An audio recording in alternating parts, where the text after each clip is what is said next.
Bitcoin e economia. Economia é uma ciência que estuda os processos de produção, distribuição, acumulação e consumo de bens e materiais. É a contenção ou moderação nos gastos, é uma poupança. No sentido figurado, economia significa o controle para evitar desperdícios em qualquer serviço ou atividade, buscando sempre a melhor alocação de recursos e visando a máxima eficiência. A palavra economia é de origem grega e significa administração da casa ou do lar. O conceito de economia engloba a noção de como o homem utiliza os recursos para a produção de bens com valor e a forma como é feita a distribuição desses bens entre os indivíduos. Outro importante conceito em economia é a escassez. A escassez de recursos refere-se à ideia de que os recursos materiais são limitados e que não é possível produzir uma quantidade infinita de bens, tendo em mente que os desejos e necessidades humanas são ilimitados e insaciáveis. Com base nesse princípio, a economia estuda o comportamento humano no contexto da relação entre as necessidades humanas e os recursos disponíveis para atendê-las. O estudo da economia procura explicar o funcionamento dos sistemas econômicos e suas interações com os agentes econômicos, estados, empresas e indivíduos, sendo o Estado a anomalia nessas interações, ao mesmo tempo em que reflete sobre os problemas existentes e propõe soluções. E lembre-se, nenhuma solução advém do Estado.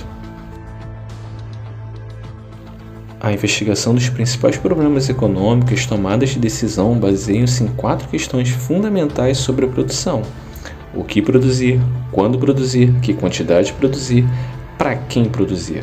E por esses motivos, um ente centralizador não será capaz de organizar o espaço econômico e a relação entre indivíduos livres e na subjetividade de suas escolhas, fracassando sempre e inevitavelmente no cálculo econômico. O problema é que hoje a maioria dos governos usa o modelo econômico keynesiano, e o keynesianismo é uma teoria desenvolvida pelo economista John Maynard Keynes, que teve suas primeiras aplicações nas primeiras décadas do século XX, principalmente em 1929, com a grande crise financeira que ficou conhecida como a Grande Depressão, sendo ali aplicada uma nova teoria econômica que mudaria o mundo e o seu padrão monetário. Na teoria proposta por Keynes, o Estado deveria intervir na economia sempre que fosse necessário, a fim de evitar a retração econômica e garantir o pleno emprego. Além da intervenção estatal, a teoria propõe o controle de emissão de valores monetários, o investimento em setores básicos da indústria e, claro, políticas de implementação de bem-estar social. O keynesianismo perdeu espaço no final da década de 70, quando o neoliberalismo surgiu com novas propostas, mas nenhuma dessas propostas atacava o verdadeiro problema, a falta de qualidade e dureza do dinheiro. E o problema se agravou com a perda total do lastro em ouro. O fim do Tratado de Bretton Woods fez com que o papel moeda não representasse mais uma determinada quantia em ouro. Agora o dinheiro não representa mais um bem valioso e escasso. O dinheiro agora tem o seu lastro baseado na honestidade e boa vontade de políticos e burocratas. Em todas as vezes na história que uma moeda boa é substituída, via de regra, coercitivamente por uma moeda fraca, logo ela é prostituída por governantes, gerando graves e impactantes crises financeiras e sociais. Nenhum governo resiste ao desejo de expandir sua moeda utilizando a inflação como um método de arrecadação, leia-se extorsão, em que a maioria de suas vítimas não se dão conta da agressão que estão sofrendo em um primeiro momento. Pois os efeitos da inflação, o aumento de preço acontece com um certo atraso à medida que o dinheiro vai circulando na sociedade, e a perda do valor de compra da moeda se dá por etapas, dando vantagem a quem está mais próximo do emissor. Sendo assim, governos, instituições financeiras e grandes empresas se beneficiam de ter um acesso mais rápido a esse novo dinheiro, e por último você, pagando toda a diferença desse choque de oferta monetária. Os preceitos defendidos por Keynes só voltaram aos holofotes com a grande crise de 2008, a ocasião em que as principais economias do mundo se viram diante da necessidade de evitar uma situação semelhante à recessão americana de 1929.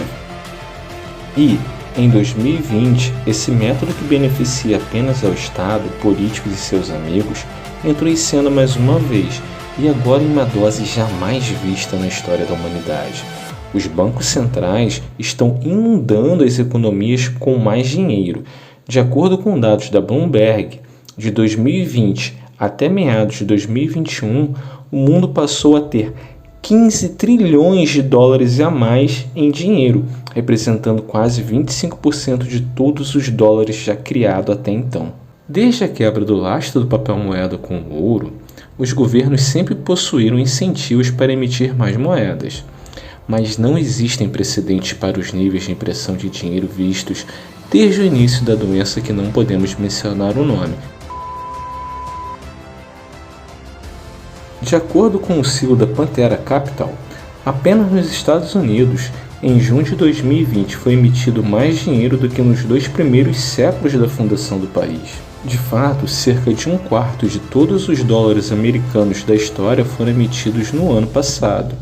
Os sintomas dessas arbitrariedades e distorções sem precedentes da expansão da massa monetária mal apareceram. E já temos em 2022 recordes históricos de inflação sendo quebrados em vários países do mundo, com os Estados Unidos batendo recordes de inflação dos últimos 40 anos, a zona do euro atingindo 7,5% em março e alcançando um novo recorde histórico, e o Brasil registra para março a maior inflação em 28 anos, nos fazendo lembrar dos anos 80. A triste realidade de hoje é que, com toda essa expansão da oferta de dinheiro, o dólar acumula uma perda de absurdos 96% do seu poder de compra. O real apresenta uma perda de 86%.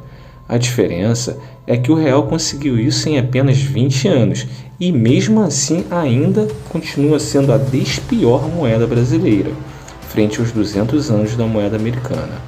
Tudo isso fruto de políticas monetárias inflacionárias baseadas em crédito.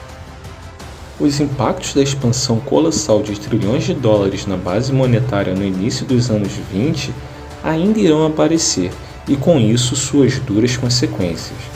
Isso é reflexo de uma política monetária que enxerga o dinheiro como combustível para a economia e não como base, onde se incentiva a má alocação de recursos, pois o dinheiro se tornou ilimitado, de onde deriva toda essa distorção, que não existia no padrão ouro, que obrigava os governos, empresas e indivíduos a uma alocação racional de seus recursos, com gastos eficientes e com objetivos na geração de valor.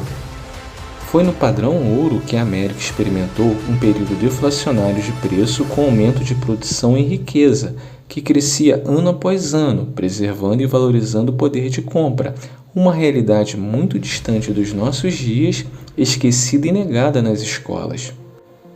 É impressionante. Algo que custava 100 dólares em 1815 custava 65 dólares em 1913, 100 anos depois, graças à deflação gerada pelo padrão ouro em uma moeda forte. Agora que estamos à beira do abismo inflacionário, temos uma alternativa, o Bitcoin.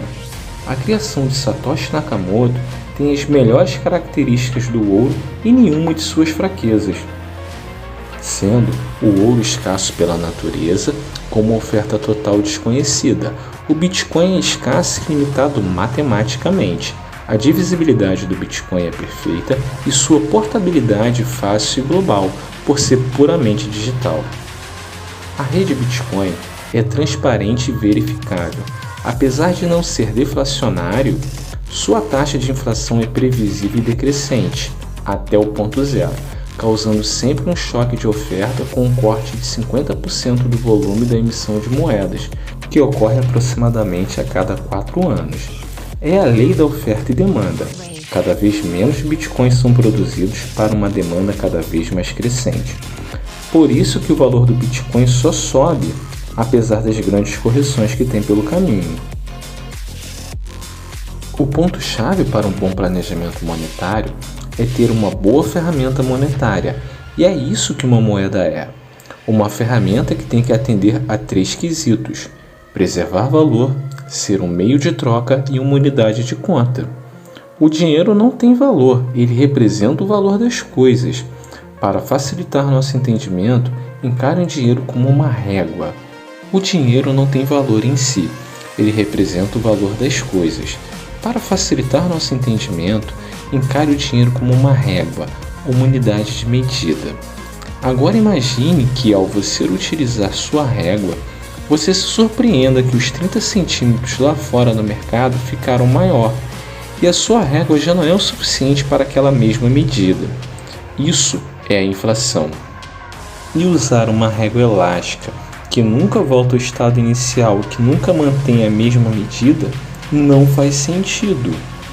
E dinheiro sem lastro, baseado em honestidade de político, com base monetária flácida, resulta somente em uma coisa: destruição do poder de compra, empobrecimento, perda de visão a longo prazo e, em resumo, baixa qualidade de vida. Por sua vez, o Bitcoin, o ativo mais escasso que o homem já produziu, é independente de governos, bancos e corporações. E são por esses motivos que o Bitcoin é um dinheiro superior, é uma moeda melhor. Nenhuma autoridade pode inflacionar, pode criar um Bitcoin a mais do que ele está programado para ter. Nenhuma autoridade pode interferir nas transações do Bitcoin, impor taxas de transações ou tirar dinheiro das pessoas. Ele dá a você controle total sobre suas finanças.